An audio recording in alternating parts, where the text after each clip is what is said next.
বিসমিল্লাহির রহমানির রহিম। আসসালামু আলাইকুম ও আদাব। আজকে আমি যে টপিকটি নিয়ে কথা বলবো তা হচ্ছে হোমিওপ্যাথিতে থানকুনি কেন এত গুরুত্বপূর্ণ? থানকুনির বৈজ্ঞানিক নাম সেন্ট্রালা এসিয়াটিকা। হোমিওপ্যাথির নাম হাইড্রোপোটাইল এসিয়াটিকা। বাংলা নাম থানকুনি। ইহা বহুকাল ধরে আমাদের গ্রামে গঞ্জে আশেপাশে দাদি নানিরা আগেকার যুগে অনেকে বিভিন্ন রোগে ব্যবহার করিয়া আসিতেছে। পচনশীল ক্ষতে এবং পাকস্থলীর নানাবিধ রোগে ইহা আদরের সহিত ব্যবহার হইয়া আসিতেছে। ইহা ব্যবহারে স্মৃতিশক্তি বর্ধিত হয়, তাই ইহাকে স্মৃতিসুধাও বলা হয়ে থাকে। জীবনী শক্তি শক্তিশালী ও সবল হয়, মানুষ দীর্ঘজীবী হয়। এখনো বিভিন্ন রোগে কাঁচা থানকুনি পাতা সকালে খালি পেটে বোঁটাসহ পানির সহিত অনেকে সেবন করিয়া থাকেন, যা বিভিন্ন রোগের আরোগ্যদায়ক ও জীবনী শক্তির শক্তিবর্ধক। ইহা আমেরিকান ফার্মাকোপেয় স্থান পাইয়া ব্যবহৃত হইয়া আসিতেছে।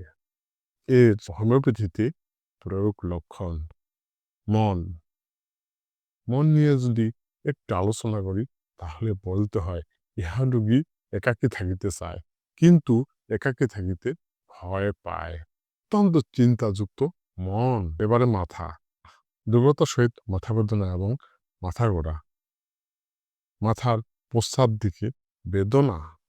এবার পাকস্থলী, পাকস্থলীর কথা বর্ণনা করতে গেলে আমাদেরকে বলতে হয় পাকস্থলীর সঞ্জীবনীর সুধা হলো এই থানকুনি পাতা, হাইড্রোকোটাইল এসিয়াটিকা। ক্ষুধালোভ, আহারে অনিচ্ছা, অম্ল উদ্গার, উদরাধ্যান, বমন বমনেচ্ছা, পাকাশয়ের স্ফীতি, পাকস্থলীতে আক্ষেপ ও উত্তাপবোধ, এই কয়েকটি লক্ষণ প্রায় রোগীর ক্ষেত্রে দেখিতে পাওয়া যায়। এবারে উদর লক্ষণে যদি আমরা এর বর্ণনা দেই তাহলে বলতে হয় উদরটি যেন বায়ুতে পরিপূর্ণ, যা বলের আকারে সঞ্চিত হইতেছে এরূপ মনে হয়। উদরের বিভিন্ন স্থানে ভুলভাট শব্দ, অন্ত্রসমূহের তীব্র সংকোচন, বেদনার যকৃতের উপরার্ধ প্রদেশে। এবারে মলাশয়, মলাশয় নিয়ে যদি আমরা একটা আলোচনা করতে চাই, মলাশয়ে ভারবোধ, মলদ্বারে জ্বালা এবং চুলকানো, মল থেকে নিষ্ফল প্রবৃত্তি, শুষ্ক কালো বর্ণের মল ইহার পরিচায়ক লক্ষণ। এবারে মূত্রাশয় নিয়ে যদি আমরা একটু আলোচনা করি, মূত্রাশয়ের সংকোচন, মূত্রনালীতে উত্তেজনা, সর্বদা প্রস্রাব ত্যাগের ইচ্ছা, মূত্রস্থলীর গির্ভাদেশে উত্তেজনা। এবার স্ত্রী জননেন্দ্রিয়ে নিয়ে একটু কথা বলতে চাই। স্ত্রী জননেন্দ্রিয়ে থানকুনি পাতার কিংবা হাইড্রোকোটাইল এসিয়াটিকার গুণাগুণ শেষ করা যায় না, যা বর্তমানে রোগীর ক্ষেত্রে প্রচুর দেখিতে পাওয়া যায়।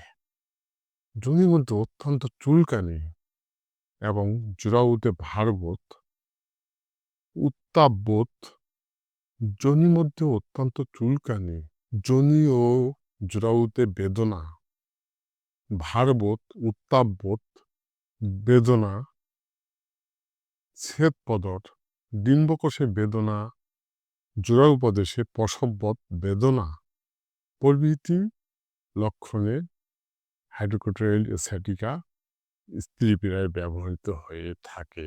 এবারে পুরুষ পীড়া কিংবা পুং জননেন্দ্রিয়, পুং জননেন্দ্রিয়ে একটি কথায় লেখা আছে, সেই কথাটি হলো ধ্বজভঙ্গ। ধ্বজভঙ্গ হলে কি ঘটনাটা ঘটে সেটা সবাই জানেন। সেই সঙ্গে অন্ধকোষের স্ফীতি, অন্ধকোষ ফুলে যায়।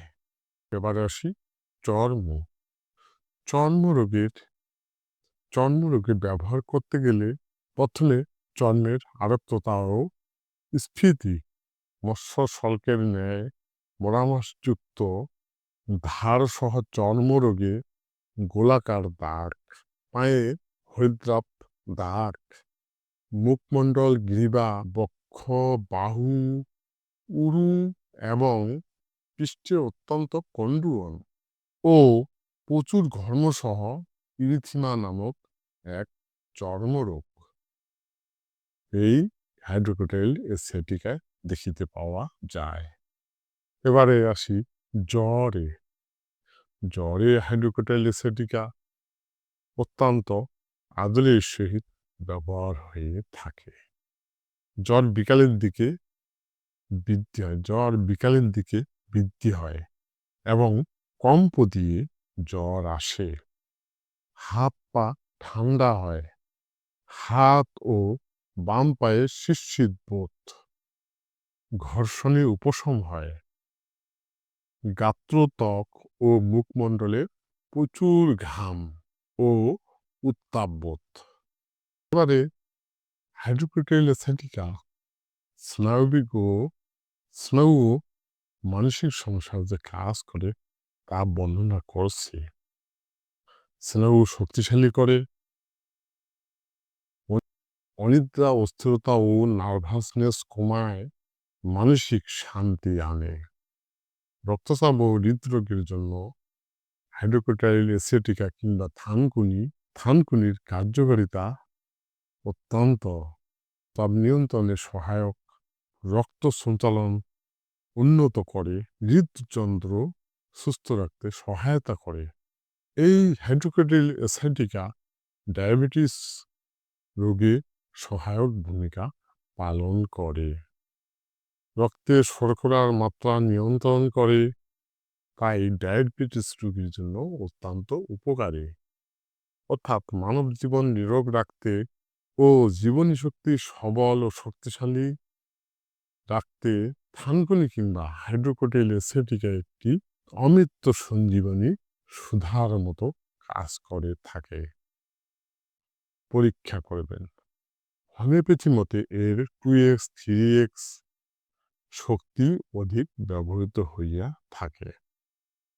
জরায়ু ও মূত্র রোগে 30 শক্তি, চর্মরোগে বিশেষ করে কুষ্ঠরোগে 200 শক্তি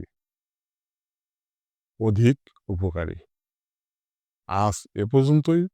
আপনারা থানকুনি পাতাকে নিজেই ব্যবহার করবেন এবং অন্যান্যকে ব্যবহার করতে উৎসাহিত করবেন এবং নীরব জাতি গঠনে সহায়ক ভূমিকা পালন করবেন। এই ছিল হাইড্রোক্যাটাইল এসিয়াটিকা কিংবা থানকুনি আলোচনা। আজ এই পর্যন্তই। আসসালামু আলাইকুম, আদাব।